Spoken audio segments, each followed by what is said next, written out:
Պողոսյան, ես քանի որ ներկայացնում եմ տնտեսական հարցերի մշտական հանձնաժողովը, իմ հարցերը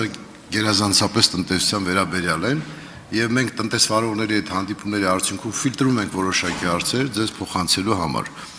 Հիմա շատ տնտեսվարողների հետաքրքրում է հետեւյալ հարցը. ինչու համար է քննչական կոմիտեն հաճախ կալանք պահանջում այն դեպքերի համար, որտեղ որը տրամաբանություն չկա կալանքի, որովհետև այս մարդիկ ներկա են, իրենց աշխատանքը կատարում են, տնտեսվարողը չի բացակայում երկրից, կամ առավելագույնը կարող է չբացակայելու մասին պահանջ ներկայացնել, որովհետև իրենք բողոքում են, որ կալանավորվելով իրենք անհրաժեշտ պաշտպանություն չեն կարողանում իրականացնել։ Եվ նաև նշում են, որ ոչ միայն իրենց կալանավորում են, այլ նաև այս սարքավորումները, որոնք անհրաժեշտ են իրենց բիզնեսը շարունակելու համար, այս սարքավորումները ամբողջովին արգելանքի տակ է դրվում կամ բռնագրավում են, եւ սա խանգարում է տնտեսվարողներին արդյունավետ տնտեսություն կազմակերպել։ Եվ իրենք գտնում են, որ իրենք պատրաստ են եւ քննիչների հետ աշխատելու, եւ հարկային տեսուչների հետ աշխատելու, եւ չեն հասկանում այն կոշտ միջոցները, որոնք ձեռնարկում են տնտեսվարողների նկատմամբ։ Եվ հաճախ, ասեմ ձեզ, խոսքը չի վերաբերում այն ձեր ասած եզակի դեպքերը, դրանք բոլորս ենք հասկանում, որ այդպիսի արձագանք լայն հանրային արձագանք ունեցող դեպքերի դեպքում բնականաբար որոշակի կոշտության անհրաժեշտություն կա, բայց սովորական ընթացքի մեջ այս պահի դրությամբ առնվազն 1000 դեպքով ավել միայն 23 թվականին կալանքի միջնորդություններ են եղել, որը շատ բարձր թիվ է, եւ ես մի անգամ համեմատություն արել եմ, օրինակ Միացյալ Նահանգներում նման 2500 ընդհանրապես քրեական գործ է հարուցվել 1 տարվա ընթացքում, Հայաստանի Հանրապետությունում տնտեսվարողների տնտեսական հանցագործության մասով 1000 քրեական գործ է հարուցվել։ Այնինչ եթե 100 անգամ ավել է, պետք է մենք ունենայինք ընդհանրապես 10 քրեական գործ այս համեմատության մեջ։ Ինչպիսին է ձեր դիրքորոշումը։ Շնորհակալություն։ Շնորհակալություն։ Պարոն Բագրատյան, նշեմ որ քննչական կոմիտեն քրեական վարույթները եւ հատկապես տնտեսական գործունեության դեմ ուղղված հանցագործությունների վերաբերյալ քրեական վարույթների նախաքննությունը իրականացնելիս կազմակերպելիս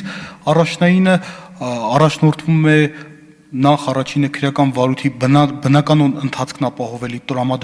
տրամադրվածությամբ եւ երկրորդը որպեսի առավելագույնս չխոչընդոտի տվյալ անձի տնտեսական գործունեությանը։ Հիմա թե ինչ ենք անում այդ ուղղությամբ, նախ դուք գիտեք, որ եւ մենք հիմնականում կալանքի վերաբերյալ միջնորդություններ ներկայացնում ենք, եթե իհարկե ձեր մոտ կա այդ տեղեկատվությունը, բացառապես երբ որ խոսքը վերաբերվում է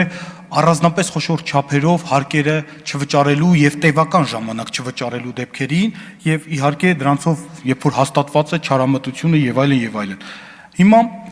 մենք երբ որ արգրավում ենք անհետաձգելի քննչական գործողություններ ենք իրականացնում, արգրավում ենք որոշակի առարկաներ, իմ հանձնարարականը հետեւյալն է, որպեսզի դա նախարարինը արգրավման համար համապատասխան հիմքեր արկա են լինում, որպեսզի մենք դրանց մեջ արկա տեղեկատվությունը կամ համապատասխան փաստաթղթերը հետազոտենք։ Իմ հանձնարարականը հետեւյալն է, որպեսզի մենք արագ կատարենք այդ գործողությունները այս մասով եւ որպեսզի հնարավորություն ստանա տնտեսվարողը շարունակի իր տնտեսական գործունեությունը, այսինքն այս մասով ամիսներով չենք կազմակերպում մեր աշխատանքը, քննիչները գիտեն, որ երբ որ արգրավեց համակարգիչ կամ չգիտեմ այլ իր ինքը պետք է դրանք հետազոտի, զննի, դատարանի իհարկե թույլտվության հիման վրա եւ վերադարձվի։ Հաջորդ իհարկե լինում են նաև չեն բացառում նաև առարկաներ իրեր, որոնք որ իրեղեն ապացույցի նշանակություն են ստանում եւ հետագա վերադարձնելու հետ կապված հարց, այսինքն ոչ միանշանակ բոլոր առարկաներն են վերադարձման ենթակա, դուք սա գիտեք։ Հաջորդը ինչ վերաբերում է կալանքի հետ կապված միջնորդություններին, մենք անհատապես նշեմ, որ շատ դեպքերում մենք տեղեկացվում ենք միայն կալանքի միջնորդությունների մասին, բայց հավաստիացնում եմ պարոն Բագրատյան, բազմաթիվ քրեական վարույթներ ունենք, ավելի շատ վարույթներ ունենք, որոնցով որ մենք ընդհանրապես կալանքի միջնորդություններ չենք ներկայացնում, ընտրում ենք անազատության հետ չկապված այլ խափան միջոցներ։ Հիմա ինչի այս թիվը շատ, որովհետև մեր մոտ տնտեսական բնույթի այս հանցագործությունների թվականակը ինքը ահռելի ծավալ է։ Այս պահին, եթե չչափազանցեմ, մոտավորապես 2000-ից ավել վարույթներ ունենք։ Եվ հետևաբար այս մասով այսքանը։ Հույս ունեմ ձեր հարցերին պատասխանեցի։ Արձագանք։ Շնորհակալություն, պարոն Պողոսյան, մենք քննարկում ենք, որ լավագույն լուծումներ գտնելու նպատակով։ Եվ դուք եւ մենք կոչված ենք մեր պետության շահերը սպասարկելու։ Եվ կարծում եմ տնտեսվարողները նաեւ մեր տնտեսության ամենակարևորագույն մասն են կազմում եւ մեր հարաբերությունները տնտեսվարողների հետ պետք է լինի բարիդրացիական եւ ավելի շատ մենք պետք է հասկանանք, թե ինչ խնդիրներ կան եւ օգնենք այդ խնդիրների լուծմանը։ Այսինքն ձեր աշխատանքը իմ կարծիքով չպետք է լինի պատժիչ, պետք է լինի կանխարգելիչ։ Պետք է զրուցենք տնտեսվարողների խնդիրների վերաբերյալ։ Դուք ասում եք 1-2 ամիս կարող են մնալ այս սարքավորումները, ցավոք սրտի, այս տնտեսվարողները բողոքարկում են, որ արդեն տարի, 2 տարի իրենց սարքավորումները գտնվում են քննչական կոմիտեի բռնագանձման վարույթում եւ իրենք որևէ անելիք այլևս չունեն եւ իրենց բիզնեսը այլևս կորցրել են։ Հետևաբար մենք պետք է հաշվենք, արդյոք մենք մեր տնտեսությանը, մեր պետությանը դրանով օգնում ենք, թե վնասում ենք։ Այսինքն մենք պետք է նաև այդ հաշվարկը ունենանք։ Այդ գործողության արդյունքում մենք տնտեսությանը ինչքան օգնեցինք եւ ինչքան վնասեցինք։ Այդ ձեր կարծիքով եթե հարաբերություն դրենք եւ ճիշտ հաշվարկ անենք, ինչ արդյունք կստանանք։ Շնորհակալություն։ Շնորհակալություն, պարոն Բագրատյան։ Ես նշեմ, որ մենք անհատական գործերով նշեմ, որ չեմ ուզում sense ինչ-որ առանձին վերլուծություն անենք, բայց ին վերլուծությունը ինչի՞ մա հանգում։